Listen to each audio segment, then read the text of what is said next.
Când v-ați simțit cel mai împlinit ca antrenor?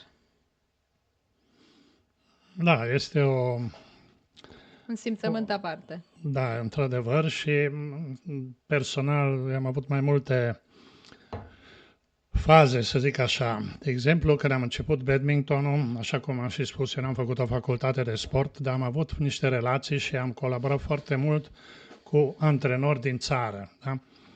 Aici aș enumera pe domnul Cios, domnul Negrău, domnul Mârza, domnul Agapi, cu care am colaborat strâns, domnul Pițu și domnul Lepădatu chiar, regretați, dar sunt mulți din ei care nu mai sunt și, de exemplu, domnul de la Brașov, Mârza, m-a făcut odată să mă simt într-adevăr că sunt antrenor și a zis, măi Piște, eu dacă intru într-o sală unde se joacă badminton la un turneu sau ceva, eu imediat văd care sunt jucători timișoreni, pentru că aveți un stil aparte, da?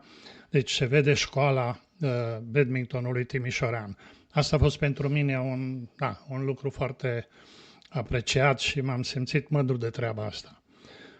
O altă întâmplare care m-a făcut într-adevăr iară să mă simt așa bine. Am fost într-o tabără internațională în Ungaria, pe malul lacului Balaton la Foniod și un antrenor din Noua Zeelandă, am întâlnit prima dată Richard Purcell. Eu eram antrenor secund și la un moment dat, nu știu dacă a vrut să mă pună în dificultate sau să mă testeze, a spus să arăt eu pasul Hartono. Deci era un pas cu săritură din asta pe colțul de rever ca să te duci cu forehand-ul. Și eu am știut acești pași, am și făcut, i-am desenat pe planșetă, nu știu ce, și am făcut. După ce am făcut treaba asta, el m-a zis, parcă nu e așa, dar ok, bine.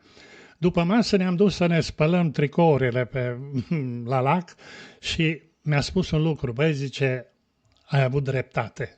Pe urmă asta să mă gândesc și într-adevăr, pasul ăla pe care l-ai făcut, așa trebuia. A fost chiar un lucru care mi-a adus așa mai multă siguranță, da? Pentru că, uite, n-am studiat degeaba.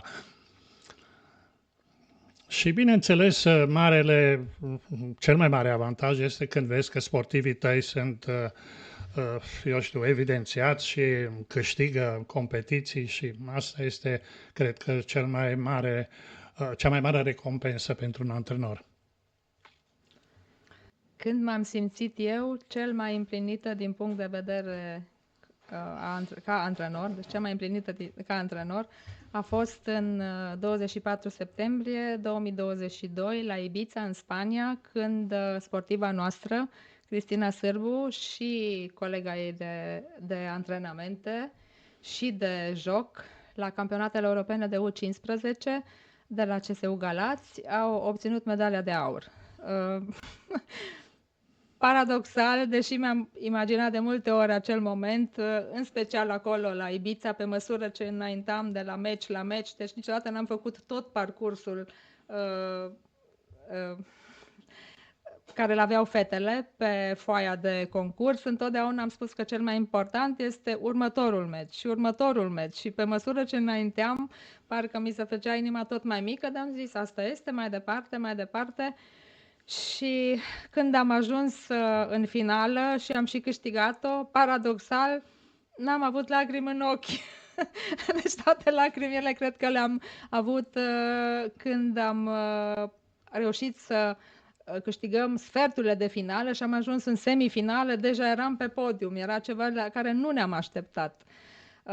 Aceasta pot să spun că este o mare bucurie și a fost un miracol, da, un miracol muncit, să spun așa, că am câștigat acea medalie de aur, dar pentru acea fată nu îmi pot asuma eu tot aportul la antrenamentele ei, pentru că împreună am antrenat-o pe Cristina.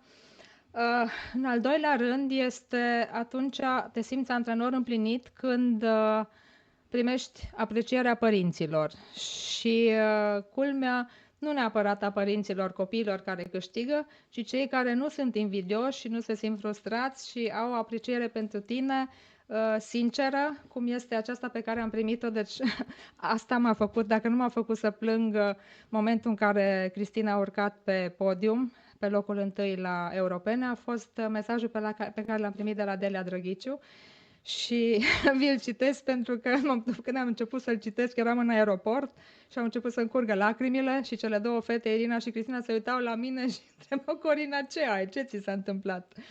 Și a spus așa: bravo, Cori, te felicit din toată inima, sincer, ești o comoară. Nici nu-i de mirare că multe fetițe vor să fie ca și tine când se fac mari. Îți scriu azi după ce m-am gândit mult de tot la tine. Eu, ca fiind observator, că în rest doar mă bucur de spectacolul oferit de jucători, pot spune că văd dragul tău de copii, observația făcută la punctele greșite, zâmbetul la fiecare punct bun, îmbrățișarea de după meci, prietenia ta din afara terenului și lista poate continua. Îndrăznesc o comparație. Clasic, cloșca cu puii de aur. Doar că aici puii au fost comuni și pe cei care și-au dorit i-ai transformat în pui de aur. Sper să rămâi la fel de vie, veselă, optimistă și plină de viață. Te felicit pentru tactul pedagogic de care ai dat dovadă de multe ori. Ce să o mai tot lungim? Te iubim. Este vorba de familia ei, a cărui sportiv a fost la rândul lui sportiv la noi, la CSM Timișoara. Deci acesta este al doilea moment în care te simți împlinit ca antrenor. De asemenea, te simți împlinit ca antrenor atunci când, după o asemenea victorie, care nu este atât de ușor de obținut ca o medalie europeană, sunt mesajele pe care le primești de la oameni de la care nici nu te aștepți, inclusiv antrenori, colegi de-ai tăi, care se vede clar că au fost cu sufletul lângă tine și nu invidioși să-și dorească să nu câștigi acel meci neapărat. Apoi sunt aprecierile pe care le primești de la antrenori în momentul în care sportivii tăi câștigă la Cupa României, campionate naționale în special, și vin să te felicite. Este un lucru extraordinar pentru că te simți apreciat. Și bineînțeles, atunci este poate momentul punctul culminant al muncii de un an, când la sfârșitul anului aduni toate medaliile și vezi pe sportivii tăi că urcă pe podium, câștigă titluri de campion, vicecampion, locul 3 la campionate naționale și îți dai seama că munca ta de un an de zile, cu toate greutățile care le întâmpini, n-ai sale, n-ai materiale, n-ai bani să mergi la competiții la atâtea câte ți-ai dori în sănătate, totuși în țară reușești să obții titluri de campion național. Aici aș mai avea eu de adăugat. Deci, așa cum ai spus tu n-ai avut lacrimi când ei au urcat pe podium, în schimb eu am avut, da. Și o altă satisfacție a fost că am primit telefoane din afara țării, da. Antrenor din Ungaria, Marius Corciuc din Germania, și care m-au felicitat, mă zice, uite, e un lucru extraordinar. Președintele Federației Sârbe de Badminton mi-a scris mesaj. Din Serbia am fost felicitat și din Austria. Din Olanda, astea au fost niște lucruri care într-adevăr ți-au dat o satisfacție mare.